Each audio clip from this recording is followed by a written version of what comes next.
So now I'd like to give you some ideas of what the presentation, the slideshow, will look like. This is what we will create.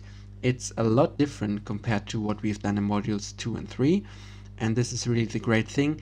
You can do presentations for so many different purposes, and in this case, as I've said, it will be a persuasive slideshow, and we are going to create a slideshow for a conference, an event, and this slideshow basically aims to get new visitors to this conference.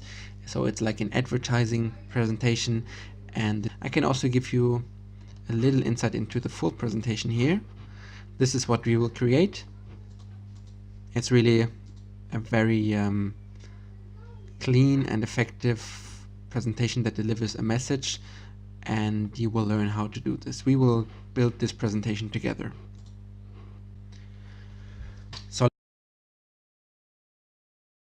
So now let's move on to the next slide. Know your purpose, the why. I've already mentioned it, and here I'm going to pick it up in greater detail. So what is actually the purpose? I think, in my opinion, the purpose represents always the why. The why could be what is the cause, what is the message, or what is the thing, the reason that a person or a group wants to achieve. In this case, we have you as the presenter on the left side, and then we also have the audience on the right side here. And you have to look at both of these groups. You have to know what your purpose is, why you're presenting, and what you want to achieve. And on the other hand, much more important, what is the motivation of the audience to attend your presentation. The third step then is the what. So based on the why and how, what contents can be useful for the presentation. So this is basically the creation aspect of your presentation. So this also should show you that you should not start with directly going into your presentation and noting and inserting all the contents. You should start with other steps before, as I said, with the why and how definition. And once you've done that, you can then start with creating your contents. There are basically two types of presentation that you can distinguish, and this is something that you should remember and take away from this lecture.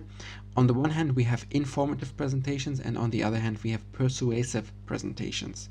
The informative presentations, they are more rational and logical, and they want to inform the audience.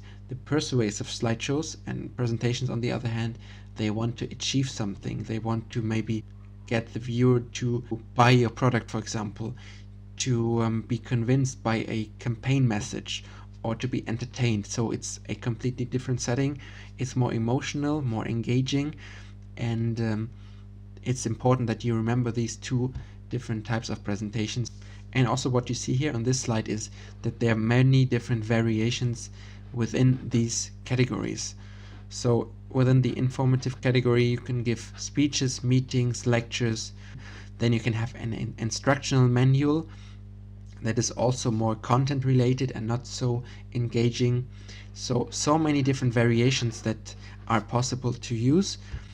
Also here, as I've said, it could be a sales pitch, it could be entertaining, or a campaign presentation.